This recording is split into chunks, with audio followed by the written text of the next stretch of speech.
लेना घंटों से ड्राइव कर रही थी। रात घनी और अंधेरी थी, सड़कें सुनसान थीं और उसकी गैस की लाइट कई मीलों से जल रही थी। जैसे ही उसकी हेडलाइट्स ने घने कोहरे को चीरते हुए रास्ते को रोशन किया, उसने देखा एक धुंधला सा साइन जो हवा में झूल रहा था। एल्कॉट होटल उस पर लिखा था। उसने राहत की सांस ली। उसे नहीं पता था कि वह जगह अब भी खुली है या नहीं, लेकिन उसके पास और कोई विकल्प नहीं था। वह होटल के पास पहुंची और देखा कि यह जितना वह सोच रही थी, उससे कहीं पुराना और खंडहर जैसा लग रहा था।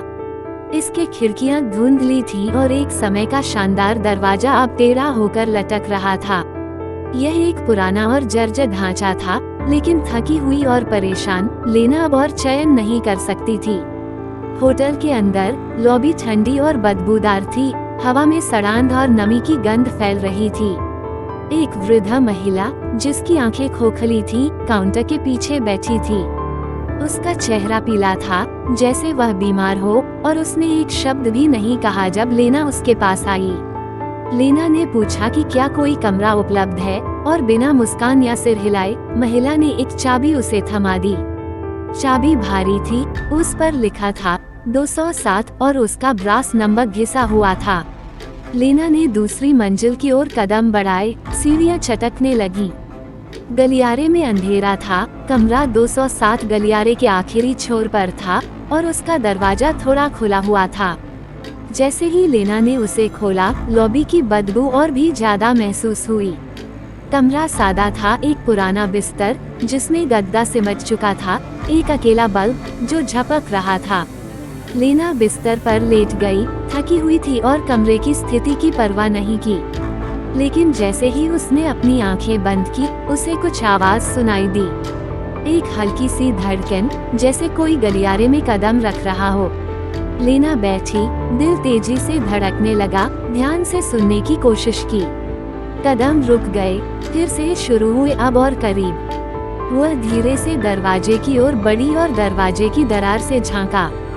गलियारा खाली था, कोई नहीं था। उसे यह अपनी कल्पना लगी, लेकिन जैसे ही वह फिर से बिस्तर पर लेटी, कदमों की आवाज फिर से शुरू हो गई, अब ज्यादा तेज, जैसे कोई उसके दरवाजे के ठीक सामने चक्कर काट रहा हो। एक सिहरन उसके शरीर में दौड़ गई और उसने कंबल को सिर तक खींच लिया, यह सोचते हुए कि शायद आवाज रुक जाए।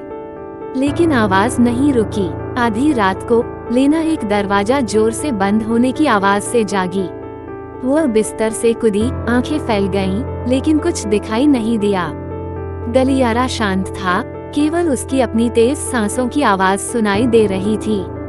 वह गलियारे में बाहर निकली, ठंडी हवा उसके शरीर को काटने लगी। जैसे ही वह आगे बढ़ी, उसने कुछ अजीब देखा। हर दरवाजा थोड़ा सा खुला हुआ था और पीछे वह देख सकती थी कि कुछ छायाएं हिल रही थीं।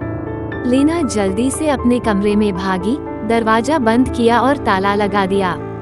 उसका दिल जोर से धड़क रहा था और उसने खुद को शांत करने की कोशिश की। इसका कोई तर्कपूर्ण कारण होगा। शायद होटल में कुछ अजीब घटनाएं होती होंगी।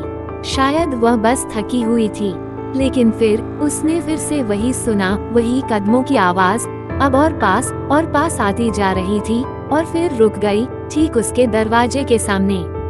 वह धीरे धीरे पीछे हटने लगी। दिल की धड़कन उसके कानों में गूंज रही थी, जैसे कुछ होने वाला हो।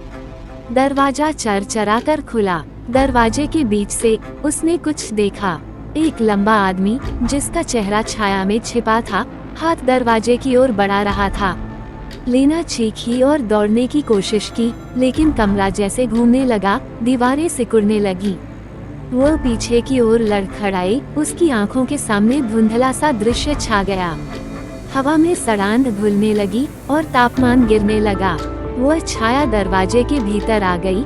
उसकी खोखली आंखें लेना के ऊपर स्थिर हो गईं।